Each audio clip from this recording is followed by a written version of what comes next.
riwayat pendidikannya Gibran yang boncos, Iya. loncat-loncat. Jadi dia loncat-loncat ternyata. Jadi dia tidak urut, SMA-nya nggak urut, kemudian masuk perguruan tingginya nggak urut, sehingga ada yang hilang. Missing link ini, Bu. Jadi bukan hanya ijazah palsu, tapi riwayatnya sendiri palsu. Sertifikatnya aja si Gibran nggak punya. Bagaimana bisa keluar surat keterangan ini? Walaupun di sini ada kalimat pengetahuan yang disetarakan, tetapi tidak bisa. Dasarnya apa? Kemendikdas mengeluarkan surat ini. Menteri pada menjabat pada saat dikeluarkannya surat keputusan objek sengketa itu tahun 2019 dan itu masih Bapak Muhadjir Effendi. Izinkan saya mengucapkan sesuatu dulu ya, bahwa jadi perkara gugatan yang saya sampaikan ini bukan sekadar tentang lembar surat keputusan. Perkara ini menyangkut kepercayaan rakyat kepada sistem pendidikan nasional dan kepada negara hukum. Sejak kecil, termasuk kita, jutaan anak Indonesia diajarkan bahwa untuk memperoleh ijazah SMA, SMK, atau kesetaraan paket C, kita harus belajar dengan tekun selama bertahun-tahun. Kita mempelajari pendidikan Pancasila, pendidikan agama, bahasa Indonesia, matematika, kewarganegaraan, serta mata pelajaran lain sesuai kurikulum nasional. Kita mengikuti proses pembelajaran, evaluasi, ujian, dan memenuhi standar yang ditetapkan oleh negara. Akhirnya kita diajarkan bahwa keberhasilan harus diperoleh melalui kejujuran, disiplin, dan kerja keras. Namun, apabila terdapat suatu keputusan administrasi negara, dalam hal ini adalah surat keterangan atas nama Gibran, salah satunya ya, memberikan penyetaraan dengan standar tidak jelas atau tanpa proses yang setara dengan ketentuan yang berlaku bagi warga negara yang lain, maka muncul pertanyaan mendasar. Apakah prinsip keadilan masih berdiri tegak di hadapan hukum? Perkara ini tidak semata-mata menyangkut kepentingan kami sebagai penggugat, sebagai penyelenggara pendidikan. Memang benar, lembaga pendidikan kami mengalami kerugian karena selama bertahun-tahun kami wajib memenuhi seluruh standar pemerintah, menyediakan guru, menyusun kurikulum, mengajar peserta didik, dan mempertanggungjawabkan setiap proses pendidikan. Namun kerugian ekonomi itu bukanlah inti persoalan. Kerugian yang jauh lebih besar adalah rusaknya pesan moral yang diterima oleh generasi muda. Apabila masyarakat melihat bahwa penyetaraan pendidikan dapat diberikan tanpa proses yang setara dengan ketentuan yang diwajibkan kepada jutaan warga negara lain, maka kepercayaan terhadap sistem pendidikan nasional Indonesia dapat terkikis. Anak-anak dapat bertanya, mengapa kami harus belajar bertahun-tahun apabila kemungkinan memperoleh hasil yang sama melalui proses yang berbeda? Pertanyaan seperti itu tidak boleh dibiarkan menggantung tanpa jawaban yang sah menurut hukum. Jadi sebagai seorang ibu, sebagai seorang pendidik, dan sebagai warga negara, saya menyadari bahwa persoalan ini telah berlangsung bertahun-tahun. Saya pun menyesal kenapa baru sekarang memiliki kesempatan untuk mengajukan pengujian terhadap surat keterangan tersebut. Namun, selama masih ada mekanisme hukum yang tersedia, masih ada harapan untuk memperbaiki apa yang diduga menyimpang dari prinsip keadilan. Harapan kami sederhana, bukan untuk mengurangi hak seseorang, bukan pula untuk mencari sensasi, melainkan agar setiap anak Indonesia memperoleh pesan yang benar dari negaranya, bahwa pendidikan memiliki nilai, bahwa ijazah memiliki kehormatan, bahwa kejujuran tetap dihargai, bahwa kerja keras tetap menjadi jalan yang harus ditempuh, dan bahwa hukum hadir untuk menjaga keadilan bagi setiap warga negara tanpa membedakan siapapun. Semoga gugatan yang kami sampaikan melalui PT UN nanti hasilnya bukan hanya menyelesaikan sengketa administrasi ini, tetapi juga memperkuat kepercayaan masyarakat terhadap sistem pendidikan nasional dan terhadap prinsip negara hukum yang adil bagi seluruh rakyat Indonesia. Salam hormat, merci si Hombi. Terima kasih. Jadi tadi untuk yang dipersiapan tadi gimana, Bu?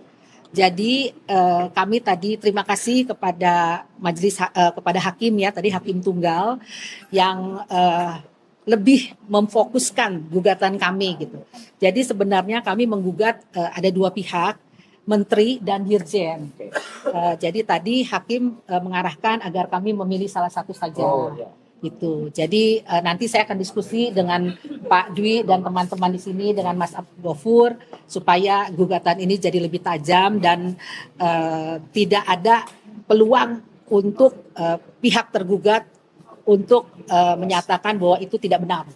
Tentunya menterinya siapa, Bu? Menteri Yang pada menjabat hari itu? menjabat pada saat dikeluarkannya surat keputusan objek sengketa itu tahun 2019 dan itu masih Bapak Muhajir Effendi. Oh, yang sekarang masih menjabat ya? Sekarang Menko ya kalau Menjabat Menko beliau. Nah, kalau dirjennya sendiri?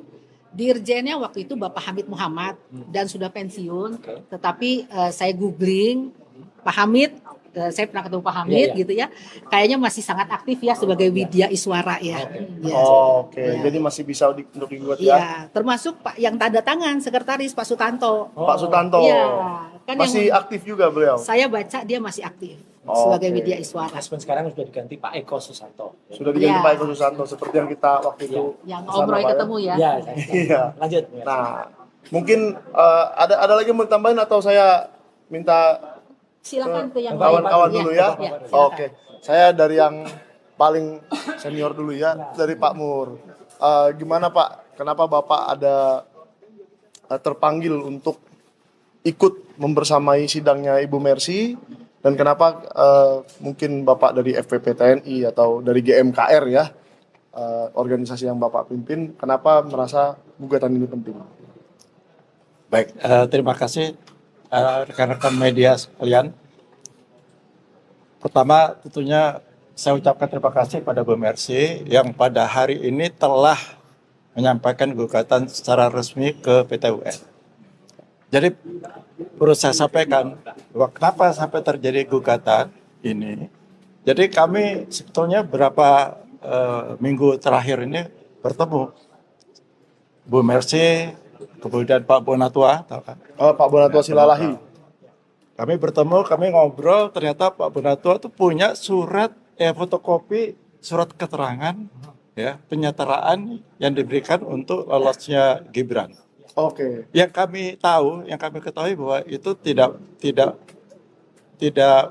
boleh pakai surat keterangan, harusnya kan Oke. surat keputusan, ya. Atau pakai ijazah lebih bagus. Oh, ijazah lebih bagus. Nah, ini karena penyetarannya bunyinya pun juga isinya tuh sesuai dengan pengetahuannya, bahwa pengetahuannya sesuai dengan Kelas 12. Iya, grade 12. Oh, grade 12, Nah, betul. jadi saya bilang sama Pak Bonatua, ini kita bisa gugat nih, karena selama ini kan kita gugat kan ijazah Jokowi. Ya. Jangan lupa loh Gibran, saya bilang. Ternyata Pak Bonatua punya modal fotokopi resmi ya, yang diterima dari Dikdasmen. Bukan, Dari Iya. KIP dulu. KIP dulu. Ya, itu saat Pak Bonatua menggugat Kementerian Dikdasmen Iya. ke Komisi Informasi Pusat. Ya, tepatnya. dapatlah itu kan. Nah, saya bilang sama Pak Bonatua, ini perlu kita gugat. Sampaikanlah, ada teman saya nih, Bu Mercy, sedang buat buku, ini bukunya ini. Oh iya, boleh. Gibran. Tunjukkan. Ini boneka, gitu, apa ini? Boneka Pinocchio Jokowi. Pinocchio. Ada Ya, tanda ini tanyanya ya. Ini ada sebenarnya tanda ini tanya. pukulan besar untuk Pak Roy Suryo. Ini loh. Iya. Karena Gibran Black Chapter Nah, belum terbit. Suratnya ini. Ya. Tanya. Ini pukulan untuk Pak Roy Suryo ya. Gibran Black Chapter belum terbit, ini sudah terbit duluan. Nah, dari itu makanya terus kami nyusun pertemuan itu, kami nyusun rencana berikut seperti apa. Siap. Akhirnya Bu Mercy, udah saya akan buka dulu sebelum masa apa namanya itu tanggal 17 ya. Oh ya. Tanggal 17 Juli selesai itu batas waktu 90 hari. 90 Oh hari. iya. Jadi nggak boleh lewat Nah, kan? boleh lewat. mungkin Bang Makanya- Gofur atau Pak Dwi nanti Ya, Iya. saya makanya minta perdalam. terus tanggal 15 Juli 15 kemarin Sudah masuk dilaporkan. gugatan. Baru hari ini dipanggil. Baru Itu hari ini pertama. dipanggil. Kemudian kenapa saya minta pada Pak Bonatua sama Bu Mercy ini untuk segera mengajukan gugatan Gibran, karena seperti teman-teman sekali ketahui bahwa FPP TNI pernah membuat 3 kali surat ke DPR. Yang pertama tanggal 23 Mei, saya masih ingat, setelah Lebaran, beberapa hari setelah Tahun Lebaran, di 2025. Lebaran kami menyampaikan surat ke DPR. Itu pertama kali. Ya. Tidak digubris. Kami susul lagi tanggal 19 Agustus 2025 kami kirim lagi ke DPR, MPR dan DPD. Tidak digubris. Kami kirim lagi tanggal 3 November 2025. Oh. Isinya sama. Isinya adalah kita minta mulai berproses majukan Gibran. Oke. Karena Gibran terus kita yakinin bahwa Gibran tidak punya ijazah SMA. Nanti mungkin Mas Roy yang lebih paham lah soal ini karena sudah menelusuri sampai ke Australia. Itu yang pertama. Baik. Karena apa? Karena tuntutan dari FPP TNI yang kami deklarasikan pada tanggal 17 Februari 2025, Ya. tuntutan yang ke-8 adalah majukan Gibran. Nah, kemudian GMKR pada waktu deklarasi pada tanggal 10 Februari 2026, tuntutan yang kelima ya itu adalah adil Jokowi dan majukan Gibran. Oleh karena itulah kami dari PPTNI maupun GMKR akan terus-menerus mewujudkan tuntutan kami tersebut. Nah, Dan kebetulan ada Bu Mercy sama Bapak Natua. Oh iya. Maaf, Oh ini punya saya lagi. sorry. Nggak apa-apa. Nah, oleh karena itulah kami membersamai pada hari ini, kami bersama Bu Mercy untuk bagaimana kita terus menggugat Gibran. Dan nanti Oke. ini ada susulannya habis ini. Oh, Ada susulannya nanti. susulan gimana tuh, Pak? Ada penggugat intervensi. Oh, luar biasa. Nanti- Tapi bukan itu ya yang kemarin gugat intervensi pra peradilan Pak Roy. Bukan, lain lagi. Beda orang ya? Beda. Oh iya. Itu informasi dari saya. Iya, Terima kasih. saya kira memang ada orang-orang yang langganan untuk menggugat intervensi. Jadi Kalau ini sah. kalau ini saya. Nah, sekarang karena tadi sudah disebut duluan, saya minta Pak Roy cerita sedikit mengenai perjalanan ke Australia dan cekal yang yang sebagai akibat dari perjalanan ke Australia bersama Pak Agus Yunanto dan mungkin gimana pendapatnya tentang gugatannya Ibu Mercy. Silakan. Yang pertama, saya bukan orang baru ya, kenal dengan Bu Mercy ini, karena sebenarnya kami udah kenal cukup lama, dan kemudian ya yang namanya saling berjuang itu pasti kita ketemu hanya beda sih. Dan yang kita lihat apa? Sebenarnya ini berawal dari kecurigaan kita terhadap riwayat pendidikan dari yang namanya Wapres kita Gibran Rakabuming Raka. Karena yang tertulis di laman resmi Sekretariat Presiden, ya, jadi laman resmi Sekretariat Kementerian Sekretariat Negara itu tidak sesuai dengan kenyataannya. Di sini ada SMP 1, kemudian ada di Orchard Park Secondary School, kemudian ada ditulis di menamat pendidikan di Management Institute Development Institute. Jadi ini MDIS dulu, baru insert lah ya. kebalik. Padahal ini di laman resmi. Laman resmi kok bisa kebalik? Jadi dia itu seolah-olah masuk perguruan tinggi dulu baru masuk matrikulasi. Nah, itu kan kebalik-balik. Padahal juga yang lebih parah lagi ketika Seakan-akan kampanye. matrikulasinya mau S2 gitu ya. Ya, ketika kampanye dia bahkan ditulis sudah S2 di sini. Jadi Oh, S2-nya ngaku di S2. insert, ya itu aja. S2. Insertnya hilang loh Pak. Insertnya hilang. Iya, UTS di sini. Jadi ini S1, S2. Nah, makanya Padahal ini antara ya, Pak ya. antara ini situs resmi negara. Situs resmi. Ya. Nah, Bu Mercy itu kemudian melakukan hal yang cukup krusial atau prinsipal, karena seperti juga yang Pak Bonatua juga lakukan juga, waktu mempertanyakan juga Bu Mercy ini bertanya ke Pengadilan Tinggi Tata Usaha Negara khusus soal surat keterangan ini. Bukan hanya surat keterangan yang ada, tidak boleh kata Pak Dr. Mur tadi, tapi ketika itu tidak boleh saja, ketika ditandatangani Sesdirjen, Ya. itu pun pada saat wali kota. Nah, harusnya wali kota saja nggak boleh Sesdirjen, harusnya itu keputusan. Pada saat Wapres cuma ditandatangani oleh pegawai atau kepala TU. Ya. Legalisir. Jadi legalisir. Hanya pakai legalisir dari kepala TU untuk menjadi Wapres. Ini kan luar biasa. Dan alhamdulillah saya Pak Dwi Dan ini Mas sudah data Gabung, publik ya, Pak? Ini udah data publik. Jadi bukan data pribadi bukan. lagi. Ini ada di bukunya Bu Mercy itu ya, surat ini. Nah, jadi artinya apa? Saya juga pernah kemudian secara khusus tadi sudah disampaikan dengan Pak Agus Yunanto pergi ke UTS Insert di Australia, dan yang saya cari itu sebenarnya sederhana. Selembar surat seperti ini, Bu. Oh iya, Ini iya. sertifikat. Ini milik orang lain ya, Pak? Milik orang lain. Ya. Gibran tidak punya ini. Jadi Gibran itu tidak punya surat kelulusan semacam ini. Dan itu fatal banget. Tapi ini jangan dibuka-buka lagi, Pak. Nah, ini penting. Dan Ada. itu dan itu yang saya minta sebenarnya Betul. ke Dan kementerian. menariknya ini yang tadi Aduh, Pak, jatuh. Apa, Pak? Saya yang tadi yang bukuin, Pak. ditulis jangan dibuka-buka lagi malah saya buka. Karena ada pakar pendidikan. Ya. Pakar pendidikan yang sekarang jadi YouTuber itu mencoba nulis riwayat pendidikannya Gibran yang boncos. Iya. Loncat-loncat. Jadi dia loncat-loncat ternyata. Jadi dia tidak urut, SMA-nya nggak urut, kemudian masuk perguruan tingginya nggak urut, sehingga ada yang hilang. Missing link ini, Bu. Betul. Jadi bukan hanya ijazah palsu, tapi riwayatnya sendiri palsu. Betul. Itu yang paling penting. Kalau ijazahnya palsu masih mending. Ini tidak palsu. Jadi supaya nggak lama-lama, Jangan naik kelas, makanya dia loncat-loncat. makanya loncat-loncat seperti kodok. Nah, Jangan naik kelas dia. iya, seperti kodok. Jadi makanya saya nggak perlu lama-lama, masih banyak pembicaraan lain. Nanti masih ada banyak yang bisa kita ulang. Belum lagi kita nanti ungkap soal akun Kaskus. Berikutnya tuh. Ini berikutnya nih. Fufu Fafa. Fufu Tidak Fafa. kalah penting. Tidak kalah Iya. penting. Dan bukan hanya itu, wah pokoknya banyak lah ini yang masih banyak yang kita lagi nanti ada sahabat kita mana tadi Luke tadi. Itu akan tahun kelahirannya Gibran juga masalah ya gitu. Iya. Jadi banyak banget lah. Pokoknya kita tunggu, kita support dulu Bu Mercy untuk kasus ini. Terima kasih. Oke, terima kasih Pak Roy Suryo. Itu sekilas tentang yang diteliti oleh Pak Roy Suryo di UTS Insearch Australia, dan beliau sampai ke sana terbang langsung ke Australia bersama Pak Agus Yunanto, dan sepulang dari UTS Insearch dicekal, nggak boleh keluar negeri lagi sampai hari ini ya. Gimana? dengar mau ditangkap loh. Apa tuh? Iya, hampir ditangkap Pak ya. Pak Roy Suryo tuh hampir ditangkap katanya. Ya. Jadi Pak Roy waktu itu cekalnya. Wah ini kalau gitu nanti Pak Dwi habis Bang Gofur aja ya. Saya ke Bang Gofur dulu. Pak Dwi dulu ya. Ya, yaudah nanti Bang Gofur ingat soal cekal ya. Nah Pak Dwi, gimana menurut Pak Dwi sebagai ex Hakim Agung ad hoc mengenai gugatannya Ibu Mercy di PT UN? Apakah sudah benar? Apakah nanti akan mengalami masalah-masalah atau tantangannya seperti apa menggugat Gibran ini? Kan Wapres, tidak mungkin mulus-mulus saja. Gimana Pak? Terima kasih. Kalau ditanya sudah benar atau belum benar, itu nanti putusan dari Petun. Ya. Ya, Pokoknya ini Pak, jadi yang lebih besar, yang lebih besar.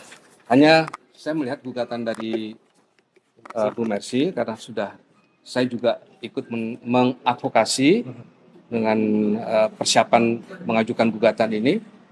Ya saya lihat ini udah baik ya, dan kita nanti tinggal menunggu perbaikan-perbaikan, karena tadi juga ada perbaikan-perbaikan ya Bu Mercy ya. Ada beberapa perbaikan, nanti itu akan kami diskusikan lagi ya. Terus kemudian untuk mengajukan perbaikan itu tanggal 30. 30. Tapi itu tahap-tahap yang Ya. normal Pak. Ya, tahap yang normal itu. Biasa Itu tahap saja. normal ya. Nah, terus kemudian Bu Mercy ini adalah orang yang memang melihat kondisi pendidikan di Indonesia yang betul-betul carut marut. Ya. Apalagi dengan peristiwa Gibran menerima surat keterangan yang disetarakan. Ya. Ya kan? Sementara beliau seorang pendidik dan seorang yang menaungi lembaga pendidikan, ya, dan lembaga pendidikan yang beliau naungin ini bukan kaleng-kaleng gitu ya. Bahkan sudah sampai ke tingkat Asia Bu ya. Ya, tingkat Asia ya. Sudah sampai tingkat Asia. Tentu itu menjadi concern beliau. Kemudian satu hal yang juga saya cermati di sini, antara surat keterangan yang dikeluarkan oleh Kementerian Pendidikan dan Kebudayaan, Ya. Direktorat Jenderal Pendidikan Dasar Menengah, dengan sertifikat. Ya. Ini kalau kita melihat dari korelasinya, ini contoh yang Mas Roy dapatkan, tapi ini milik orang lain ya, milik orang lain. Dia nggak punya Gibran. Nah. Kementerian melalui Dirjen, ya Direktorat Jenderal, Sekretaris Direktorat Jenderal Ini pendidikan dasar. Pendidikan Dasar Menengah ya, mengeluarkan ini, apakah sudah melihat sertifikat ini ada di tangan Gibran? Nah, Itu pertanyaannya. Wah, ini yang Itu pertanyaannya. headline-nya jadinya ya. iya, iya. Ya kan? Kalau dia mengeluarkan surat keterangan, itu harus mempunyai dasar administrasi yang menjadi dasar untuk membuat surat keterangan ini. Ya. Apa itu? Ini. Sertifikat. Ya. Nah, selama ini dari Kemendikdas tidak dapat menunjukkan sertifikat untuk mendasari keluarnya surat keterangan ini. Ya. Waduh, 11-12 dong Pak. Surat dengan keterangan. ijazah UGM. Sama-sama tidak pernah ditunjukkan. Ya kan? Nah, dari situlah kita pertanyakan bagaimana surat keterangan ini bisa keluar. Ya. Untungnya masih ada kata-kata, masih pakai untung nih. Ya, ada kata-kata disetarakan. Disetarakan. Dan yang disetarakan itu adalah menyangkut masalah pengetahuan. Pengetahuan. Jadi subjektif lah ya. Pengetahuan. Sekolahnya. Bukan sekolahnya, bukan sertifikatnya. Bukan ijazahnya yang bedanya. Ya karena nggak ada ijazahnya kan. Kita bicara, jangankan ijazah, sertifikat aja dia nggak punya. Iya. Gitu loh. Ya, sertifikat ini kan bukan tidak sama dengan ijazah. Sama, betul. Jadi kalau sertifikat aja nggak punya, jangan ditanyakan soal ijazah. Ya. Nah, kemudian surat Karena sertifikat ini izin Pak, sertifikat ini ada tulisannya grade-nya C ya. Jadi kan di ijazah harusnya tidak ada nilai. Ini kursus bahasa Inggris ya. Ijazah pada umumnya. ini kalau sertifikat itu kan hanya kursus memang. Iya, betul. Bukan dikeluarkan untuk pendidikan formal. Oke, Kalau pendidikan formal kan ijazah. betul. Nah, pertanyaan saya tadi, sertifikatnya aja si Gibran nggak punya. Bagaimana bisa keluar surat keterangan ini? Ya. Walaupun di sini ada kalimat pengetahuan yang disetarakan, tetapi tidak bisa. Dasarnya apa? Kemendikdas mengeluarkan surat ini. Betul. Ada tes apa yang dilakukan kepada Gibran? Tes IQ misalnya. Ya kan? Psikotes umpamanya begitu. Ya. Bagaimana bisa mengeluarkan surat ini tanpa ada melakukan verifikasi terhadap data administrasi yang lain? Betul. Ya. Jadi mudah-mudahan ini menjadi pertimbangan majelis hakim di Petun ini ya. Jadi yang Dan diinginkan dari petitumnya Pak untuk mencabut surat itu. untuk mencabut surat ini, Surat yang membatalkan keterangan surat ini. Itu, membatalkan. Iya, dan mencabut, membatalkan dan mencabut surat ini. Bedanya apa Pak? Membatalkan dan mencabut. Batalkan dulu. Kalau PTUN dibatalkan, Batalkan nanti dulu. kita minta ke yang membuat surat ini untuk mencabut. Karena kan Oke. dia yang membuat Jadi surat. yang mencabut bukan PT UN ya? Jadi batalkan dulu. Kalau di sini gitu putusannya, batalkan dulu. Baru nanti pencabutan tahap kedua. Ya. Begitu. Itu dari saya. Tak tambahin dikit ini, saya tadi cari, kebetulan Bu Mary sudah Bu Mercy, maaf, Bu Mercy sudah mobil dapat. aja, Pak. Iya, Bu Mercy sudah dapat yang ingin saya sampaikan. Jadi Pak Dwi izin, satu lembar surat ini baru satu syarat dari sebenarnya ada 10 syarat yang ada. 10 syarat termasuk foto, paspor, kemudian surat keterangan dari Kedutaan Besar Republik Indonesia bahwa dia pernah sekolah di sana atau tidak, tinggal di sana kapan. Kemudian ada rapor 3 tahun berturut-turut SMA-nya. Lah SMA cuma 2 tahun, gimana bisa rapornya 3 tahun berturut-turut. Terus ada surat struktur kurikulum, akte kelahiran, transkrip nilai itu tadi, hanya satu itu. Ijazah itu tadi, terus transkrip nilai. Jadi ini semua dilaksanakan secara elektronik loh Pak Dwi. Harusnya. Jadi kalau kemudian ada satu yang biasanya tidak masuk, saya sudah nyoba, itu masih abu-abu, belum bisa lanjut. Jadi kalau ini kan teman-teman di scan, masukin terus gitu, ini filenya apa, masuk, PDF-nya masuk, JPEG ini masuk gitu. Itu nggak ada. Gitu. Saya sudah praktek ini soalnya, makanya Bapak udah kita coba cek. kemarin ya? Sudah. Udah tes websitenya Sudah. memang Saya kalau udah tidak lengkap tidak bisa akan masuk. jalan. Jadi ini websitenya terbuka nih di repositori Kemendikdasmen. Atau jangan-jangan Mas Gibran tidak pakai website, langsung datang ke kantor. Nah itu namanya nggak boleh. Oh, itu namanya jalan pintas gitu, Oh, Pak. jalan pintas. Yang Tapi jelas- sangat mungkin itu. Sangat Nah, mungkin itu dilakukan. Nah, ini. Itu sangat mungkin Terima kasih, dilakukan. Bu Mercy. Jadi Bu Mercy sudah sampai jadi nggak bisa dilewat-lewat mana-mana loh ya. Ini jelas aturannya sudah jelas. Karena Ya. sebenarnya sejak 2018 Ya. itu semua orang yang ingin menyetarakan lewat pendidikannya harus lewat website Kemendikdasmen. Jadi makanya ini juga dipertanyakan kenapa jadi analog gitu. Ya. Jalannya gimana? Itu yang saya pertanyakan Ya, sebenarnya betul, ke betul. Kemendikdasmen sebelum saya maju ke PTUN dan tidak dijawab. Itu. Oke, jadi Jadi dokumen upload datanya manual. Nah, itu yang Karena ada apa enggak yang aturannya? ini tidak Tidak bisa. bisa Tidak dipenuhin. Minimal yang saya lihat, ya Iya. minimal yang saya tahu berdasarkan hasil dari KIP itu adalah tidak menyertakan referensi dari KBRI. Nah, Itu kosong, Pak. Kalau yang lain dicentang-centang, saya nggak tahu apakah itu sah atau tidak. Makanya enggak saya ada rapotnya, enggak ada rapotnya. Waktu itu kita sudah datang Bu Mercy, Iya. dan hanya ada 2 tahun rapotnya itu. Nah. Ya, kelas 10 dan kelas 11. Data pelengkapan yang Bu Mercy tadi sampaikan, selain data yang dari KBRI itu, Iya. yang kemarin saya cek ya, dicentang-centang Iya, itu memang iya. ada beberapa yang tidak terpenuhi. Iya. Jadi udah pasti nggak bisa Udah kalau pasti secara nggak elektronik. Yang dicentang aja belum tentu benar. Betul. Dicentang aja belum tentu benar. Kita belum Dicentang Pa- belum benar. padahal Bu Mercy, ya.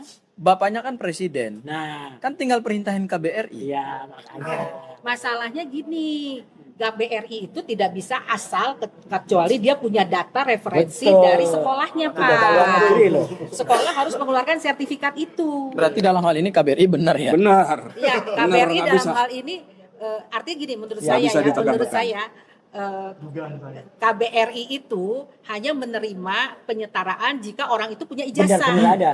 punya sertifikat. Yes, betul.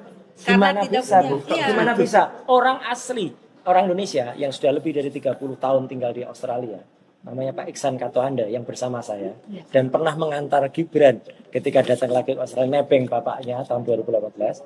Gibran pernah berkata di situ, saya dulu pernah di sini, tapi hanya 6 bulan. Oh, Nah kan nggak mungkin kalau 6 bulan. Terus yang paling lucu lagi, dia itu minta diantar Pak Dwi, ke tempat-tempat yang wisata.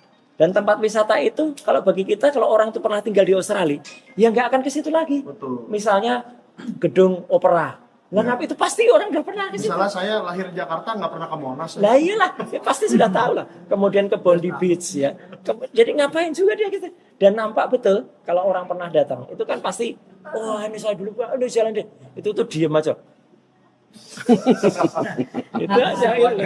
jadi satu lagi Pak yang soal KBRI, kan KBRI pasti ngeliat dong. Iya. Kalau memang dia sekolah di situ, berarti visanya ada selama itu gitu loh. Visa pendidikannya, visa studinya ya. Iya. Iya. Nah, itulah yang kami tanyakan sebetulnya. Tapi karena tidak dijawab ya Pak Dwi ya. Jadi mau nggak mau kita datang ke PTU. Dari sisi persyaratan pendidikan, Wah, ini jika ada satu dokumen, katakanlah seperti yang tadi dari KBRI, tidak lengkap. tidak dilengkapi, tapi keluar surat keterangan penyetaraan, menurut Ibu sebagai orang pendidik gimana? Itu penyeludupan hukum nggak itu? Kapasitas kita di sini kan sebagai penggugat ya Pak Nah, iya. ya. Jadi karena itu Mempertanyakan. saya mempertanyakan gitu. Walaupun sebetulnya kalau memang waktu dulu saya pertanyakan pada tanggal 11 Februari, itu harusnya kalau memang ada kasih aja datanya Iya. kan selesai. Sama seperti Mas Roy ketika mempertanyakan ijazah S1 UGM, kalau harus ada kan tinggal tunjukin. Iya. Ngapain seperti tadi sampai menang di Pengadilan Negeri Jakarta? Malu. Ya, karena itu makanya kita berharap semua aparat penegak hukum ya. Jadi bukan hanya kita, tapi juga Pak Hakim, jaksa dan semuanya gitu. Kita nih berjuang untuk Indonesia loh, pendidikan Indonesia, Ya. bukan untuk perorangan gitu. Dan paling penting kalau gugatan Bu Mercy ini disetujui, Kabul kan? maka bapak-bapak dari forum FPPTN ini langsung bisa menggunakan sebagai alas Iya, betul. untuk memakzulkan. Dan Bahkan ada satu betul. informasi lagi dari Pak Bonatua. Ya. Pak Bonatua ketemu dengan teman-temannya Gibran yang mestinya pada waktu itu kursus. Ya, Ada 4 orang warga negara kita Indonesia. yang sekarang kerja di sana sebagai perawat. Nah ini sedang kami coba hubungi. ya. Ada rekamannya kok, Pak? Ya. Saya punya video. Videonya. Nah itu maksudnya apa? biar masyarakat tahu juga. Ya, maksudnya adalah supaya itu yang bersangkutan tuh satu kelas sama Gibran. Ada apa namanya daftar namanya, tapi tidak pernah Ada nama Gibran. tidak pernah hadir. Oh, jadi di daftar nama Satu- ada Gibran, tapi Iya, nggak pernah nggak hadir. pernah hadir. Dia saksi. Jadi 6 bulan yang tadi kasih tahu Mas Roy itu belum tentu hadir juga. Oh iya. Wah, Nah ini kami sedang cari nih perawat. kalau setahu saya di kampus itu minimal 2/3. Kurang dari 2/3 DO. Nah, itu nanti kita harus tanyakan UTS Insearch ya. Nah, sekarang sebelum Bang Luk saya tanyakan, kan di sini ada akte kelahiran nih. Dan Bang Luk tahu Gibran itu lahirnya di Aceh apa di Solo apa di Jakarta apa di mana? Tapi itu apa di Insearch lahirnya? Tapi belakangan. Juga dong, sorry, tambah juga tanya. Gibran ini lahirnya normal atau dilepeh? Waduh. Ya itu nanti biar Bang Luk yang jelaskan. Tapi sekarang saya mau tanya Bang Gofur Sangaji pendapatnya dan kira-kira langkah hukum ini sudah tepat apa belum? Silakan Bang. Terima kasih Bang Michael. Izin Pak Dwi. Jadi kita ini hari ini ada di 2 pengadilan. Iya, alhamdulillah. Dan pengadilan itu ingat adalah tempat masyarakat mencari kebenaran dan keadilan. Dan hari ini juga bertepatan dengan gugatan terhadap ijazah atau surat keterangan ya, surat keterangan kelulusan Gibran, wakil presiden berkuasa hari ini. Ternyata hari ini juga bersamaan dengan ini sudah keluar putusan Pengadilan Negeri Jakarta Timur yang mengabulkan nota perlawanan atau nota eksepsi dari salah satu pejuang bersama Mas Roy yaitu Butiva dalam pokok perkara ijazah mantan presiden. Jadi ini Bapak sebagai presiden dengan anak sebagai presiden, wakil presiden hari ini berkuasa, dua-duanya dipersoalkan di pengadilan. Dan dan dua-duanya adanya di Jakarta Timur. Ya, dan dua-duanya adanya di Jakarta Timur. Alhamdulillahnya adalah Butiva memenangkan perkara ini. Artinya Pak Jokowi tidak bisa membuktikan ijazahnya asli. Karena dia yang melaporkan. Sehingga dia kehilangan hak hukum. Karena surat dakwaannya digugurkan oleh majelis hakim. Sehingga semua dalil-dalil yang selama ini dibangun oleh Pak Jokowi, oleh tim kuasa hukumnya, oleh para relawannya, itu ternyata mereka tidak bisa lagi membuktikan dalil tersebut. Kalau mereka tidak bisa membuktikan dalil tersebut, berarti berlaku dalil sebelumnya yang dibangun oleh Mas Roy dan Butiva bahwa ijazah Pak Jokowi 99,9% palsu. Karena mereka tidak bisa membuktikan sebaliknya. Ya, itu hal yang pertama. Hal yang kedua terkait dengan ijazah wakil presiden berkuasa. Surat keterangannya, maaf. Ijazahnya masih dipertanyakan ya. Oke. Langkah yang dilakukan Bu Mercy ini sesuatu yang kita apresiasi. Saya sebagai kuasa PH-nya Mas Roy, sahabatnya Mas Roy, kemudian sahabatnya Pak Dwi, juniornya juga, tempat saya belajar dari Pak Dwi juga ya, karena pengalamannya, dokter juga. Intinya adalah apa yang dilakukan oleh Bu Mercy ini satu langkah hukum yang tepat. Yaitu melalui apa? Melalui Pengadilan Tata Usaha Negara. Karena yang dipersoalkan ini adalah selembar kertas. Dan kertas itu dikeluarkan oleh pejabat berwenang. Maka masuk objek sengketa tata usaha negaranya atau kita sebut dengan KATUN. Keputusan Tata Usaha Negara. Kalau dalam KATUN itu sifatnya dalam Undang-Undang Tata Usaha Negara atau Peradilan Tata Usaha Negara itu disebut besiking ya, izin ya Pak Dwi ya. Ya Pak Dwi lebih paham lah dari saya lah. Besiking artinya penetapan. Sifatnya adalah individual, sifatnya hanya untuk seseorang dan sekali pakai. Ya, artinya hanya berlaku untuk seseorang dan sekali pakai. Dan apa yang dimohonkan ini mudah-mudahan bisa membuktikan apakah cara mengeluarkan KATUN ini, keputusan tata usaha negara, sesuai enggak dengan undang-undang tentang peradilan tata usaha negara. Yaitu apa? Harus mengikuti asas-asas umum pemerintahan yang baik. Yaitu mengenai apa? Mengenai persyaratan. Sebelum keluar surat ini kan harus dipenuhi persyaratan administrasinya. Karena ini sengketanya bukan sengketa perdata ya, atau ini bukan juga perkara pidana yang berakibat pada pemenjaraan ya, tetapi ini lebih kepada administratif, sehingga hakim pada Pengadilan Tata Usaha Negara akan meng-cross check bagaimana KATUN ini dikeluarkan. Apakah dikeluarkan sesuai enggak dengan undang-undang yang berlaku. Apalagi tadi ada beberapa persyaratannya. Dan kalau mudah-mudahan pada akhirnya di Pengadilan Tata Usaha Negara yang ada di Jakarta Timur juga dikabulkan, bersamaan juga dengan tadi permohonan atau nota perlawanan Butiva dikabulkan, menurut saya ini akan menjadi skandal terbesar dalam dunia pendidikan Indonesia. Ya, dan ini juga mungkin bisa jadi skandal politik terbesar dalam peradaban bangsa Indonesia. Yaitu apa? Presiden dan wakil presiden yang punya hubungan ayah dan anak. Dua-duanya terlibat dalam skandal pendidikan. Dan skandal pendidikan ini untuk mendapatkan jabatan politik tertinggi. Mudah-mudahan ini tidak lagi terulang ke depan. Ini apa yang dilakukan Bu Mercy ini adalah satu pembelajaran demokrasi, pembelajaran hukum, pembelajaran good governance ke depan, supaya kita tidak lagi mempunyai pemimpin-pemimpin tertinggi yang identitas pribadinya dipertanyakan, dan ketika masuk ranah ranah pidana maupun pengadilan tata usaha negara, ternyata mereka nggak bisa membuktikan dalil mereka. Dan terakhir, ini masih ada kaitannya dengan Mas Roy tadi ya, terkait dengan pencekalan ya, karena ini pencekalan ini akibat dari Mas Roy ini datang ke Australia ini ya. Kami akan mohonkan dalam permohonan pra peradilan mungkin yang keempat atau mungkin yang kelima. Ya, supaya pencekalan itu dibatalkan oleh pengadilan. Dan semua yang kita lakukan ini adalah kita menggunakan rules. Perlawanannya adalah perlawanan hukum. Dan itu dibenarkan oleh undang-undang. Bang Gofur, Ya. ini sedikit tentang cekal dan yang tadi mau dimohonkan. Kalau cekalnya dimohonkan, wajib lapornya juga diminta ditangguhkan nggak? Kalau sekarang kan wajib laporannya kan ke kejaksaan. Betul. Karena belum dilimpah ke pengadilan, nanti begitu limpah ke pengadilan kami langsung minta. Supaya tidak lagi wajib lapor. Dan kedua, apakah kalau ini dikabulkan, yang Rustam Effendi, Kurnia Triroyani dan Rizal Fadilah otomatis bisa dikabulkan? Ya, seharusnya seperti itu ya. Karena Pak Jokowi tidak bisa mendalilkan bahwa ijazahnya asli. Tidak bisa mendalilkan ijazahnya asli berdasarkan fakta-fakta yang digali oleh penyidik. Oke, berarti pra peradilan ini mungkin bagus juga ditempuh oleh ketiga. Bahkan menurut saya lebih baik ditempuh jalur pra peradilan. Supaya apa? Supaya persoalan ini clear. Karena begitu kita menang dalam pra peradilan dan menang di Pengadilan Negeri Jakarta Timur, dalil Pak Jokowi, klaim Pak Jokowi bahwa ijazahnya asli itu tidak terbukti. Dan terbukti sebaliknya. Terbukti sebaliknya ya, sesuai dengan hasil penelitian Butiva, bahwa foto itu bukan foto Pak Jokowi. Ijazahnya bukan ijazah asli yang dikeluarkan oleh UGM. Itu yang kemudian hari ini klaimnya masih terbukti. Karena tidak dibuktikan sebaliknya oleh pengadilan. Lalu terakhir nih Bang Gofur, pertanyaan tersulit. Wah, saya mau kasih pertanyaan tersulit buat Bang Gofur.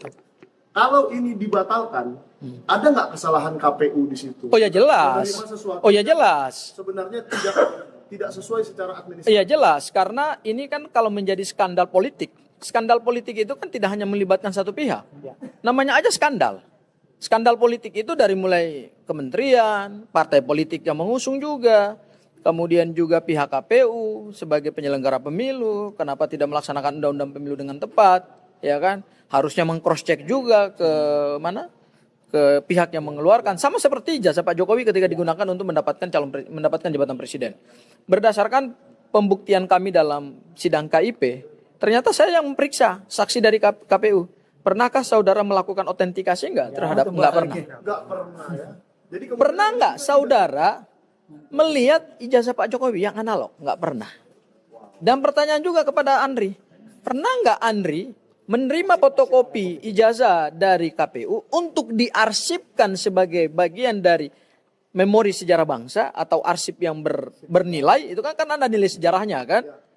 Ternyata tidak pernah mereka terima juga dari KPU. Karena begitu kalau mereka menerima yang dari KPU fotokopi yang dilegalisir, berarti mereka harus melihat ijazah analognya. Karena di situ berdasarkan undang-undang kearsipan harus dilakukan autentikasi secara head to head, harus dicek. Ini masalahnya akan tercatat dalam lembaran sejarah bangsa. Jadi yang punya itu harus bawa aslinya ke Andri. Ini Pak ijazah saya, silakan ini fotokopinya dicocokkan. Itu yang tidak dilakukan oleh Andri. Satu Mas Mike ya, dan juga untuk semua dan yang masih kemarin mempertanyakan juga, wah nanti eksepsi dokter dia diterima, terus berarti ini kemenangan pihak Solo. Kita diam aja. Enggak, kita tetap terus berjuang. Ya banyak ya, misalnya apa? Nah ini berbagai, ini harus diteliti. Wapres ini banyak sekali soal Fufafa dan sebagainya itu. Bapaknya nebang, mantunya nambang, anaknya nebeng ya, saudaranya nebeng. Dan nebeng. Dan kita ikut, saya tadi juga sampaikan ketika di depan Pengadilan Negeri Jakarta Timur ya gitu. Ini memang sudah harus diperiksa yang namanya struktur otak ini. Nah, ini ketutup ini. membedah otaknya dia ya. Nah gitu, membedah otak. Ini ada nih yang lagi digugat Bu Mercy, ini ada di sini nih. Nih namanya ada nih. Nih mantunya juga ada. Ini harus kita bongkar semua. Dokter Tifa dengan neuropolitika. Didukung juga nih ada gambarnya Mas Rocky Gerung juga nih, ada di sini nih. Nah gitu. Mas Roy nggak ada gambarnya Mas Roy? Saya di balik ini. Oh. Nah, saya yang pakai. Itu ya, jadi jangan ragukan komitmen kami bersama dengan para purnawirawan TNI dan juga Pak Dwi dan juga teman termasuk juga Bu Mercy dan pengacara yang luar biasa, dan para YouTuber yang luar biasa ini ya. Ini top itu. Bukan hanya mereka tuh bukan hanya katanya si Omon-Omon tuh hanya konten kreator gitu. Enggak, 50.000 katanya. Wah, parah banget. Enggak ya, kita tetap berjuang untuk rakyat. Itu Mike. Oke, Ya. nah sekarang terakhir, Ya. biar setelah ini Ibu Mercy tolong tutup ya. Ya. Nah sekarang Bang Luk nih. Nah, ini. Bang Luk, tadi kan ada salah satu dari syarat administrasi untuk mengeluarkan surat keterangan itu akte kelahiran. Akte kelahiran. Menurut analisa Bang Luk, mungkin nggak akte kelahiran itu sudah ada dipakai di UTS Insert? Silakan. Ya, kalau Katanya soal kan Gibran lahir di mana? ya lahirnya katanya di Solo. Katanya, cuman pertanyaannya tahun berapa? Lahir normal kan? Kenapa? Lahir normal. Nggak tahu juga. Ya kan nggak tahu kan, coba tanya orang tuanya. Yang saya tahu ketika tahun 2014 Jokowi memperkenalkan keluarganya, ketika memperkenalkan Gibran ditanyakan, oh ini anak saya, Gibran Raka Buming Raka, usianya 27. 25. 27, 26, 25, 25. Anaknya jam. Sedang, karena tahun kalau orang kelahiran tahun dituain. Dituain ya. Tapi Gibran bilangnya 25. Oh. Tapi Jokowi bilangnya 27, 26, 25. Yang benar yang Nah, mana? itu Karena dia. nggak cocok, Pak. Kalau Jokowi lulus tahun 85, kemudian dia nikah 86, kemudian dia 2,5 katanya tahun. 2,5 tahun ada di Aceh. Lah Gibran lahirnya 87 katanya. Ya karena Masih di sepaket Aceh, kan? berdua di Aceh. Itu di video YouTube-nya sendiri kampanye tahun 2019, saat ini sudah 16 juta views. 2,5 tahun di Aceh. Mungkin dia sebelum kelahiran Gibran bolak balik. Ongkosnya dari mana? Katanya dia berat di ongkos waktu itu. Oh sama kayak Ah. kayak temannya Michael nih berarti ongkos katanya untuk ngojek 150.000 sampai ke UNC. Oh, itu ya yang profesional, kita profesional. Iya, katanya minta duit 150 juta itu ya terus Nah. lagi Gibran. Nah, Udah pindah perahu dia, biarin aja. ya yang cerita mengesankan juga sebenarnya saya pertama kali ketemu Bu Mercy ini di tanggal 11 Maret. Oke. Ada Super Semar tuh ya, Super Super Semar. Semar. Karena 11 Maret itu ada yang siangnya masih gugat di KIP, sorenya RJ. Wah, iya. Nah, tapi lucunya begini. Sekarang, Itu yang pakai kacamata hitam. ya itu. Yang pakai baju oranye. Iya.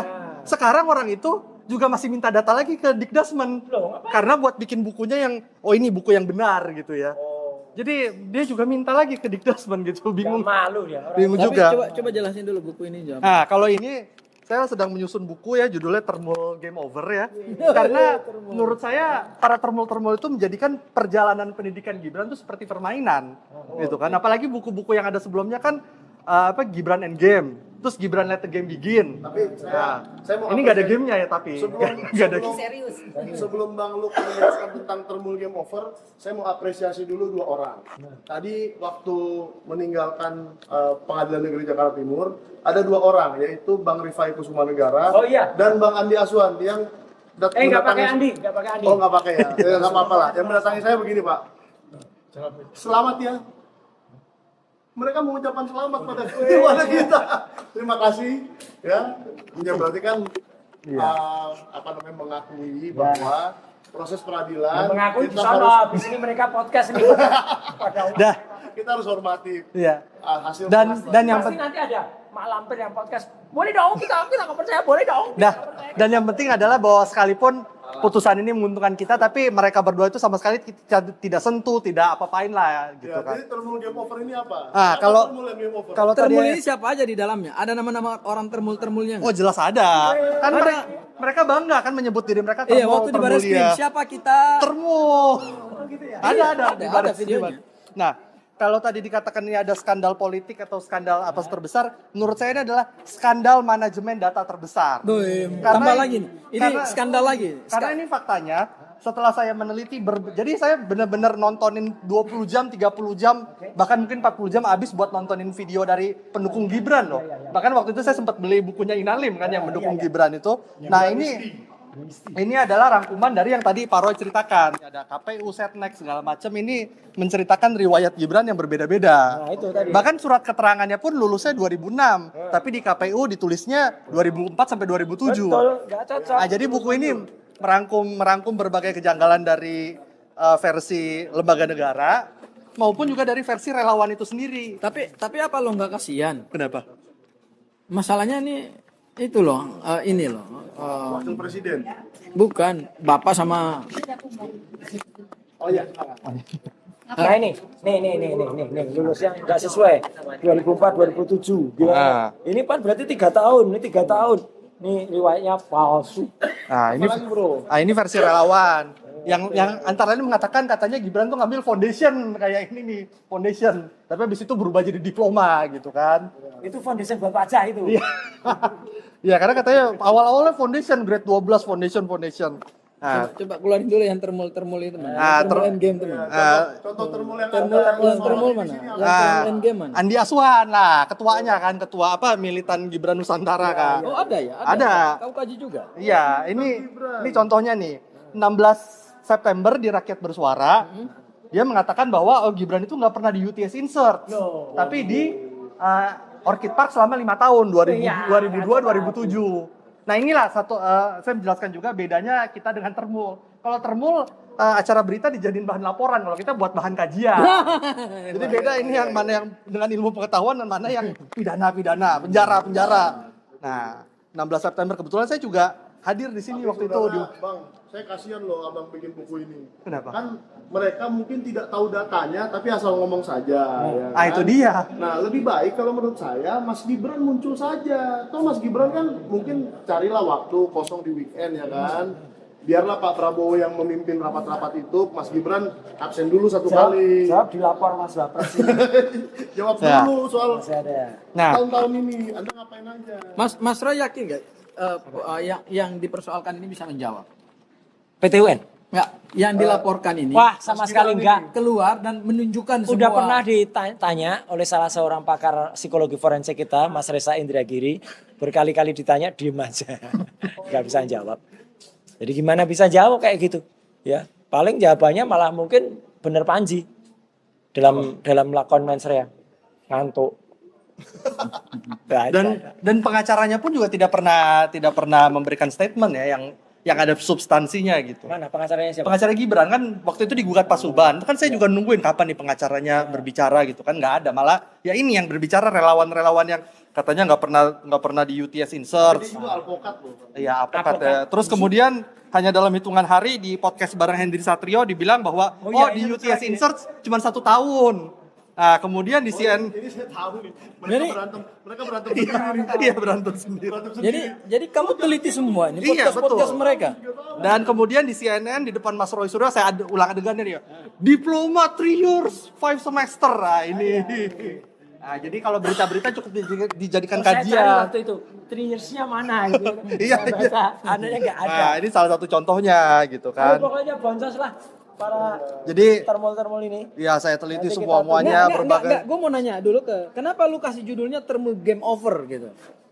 Ya karena ini bukan main-main. Jadi kayak main-main jawabannya kan hari ini bilang nggak di situ, besoknya di situ setahun, lusanya di situ 2 tahun, 3 tahun.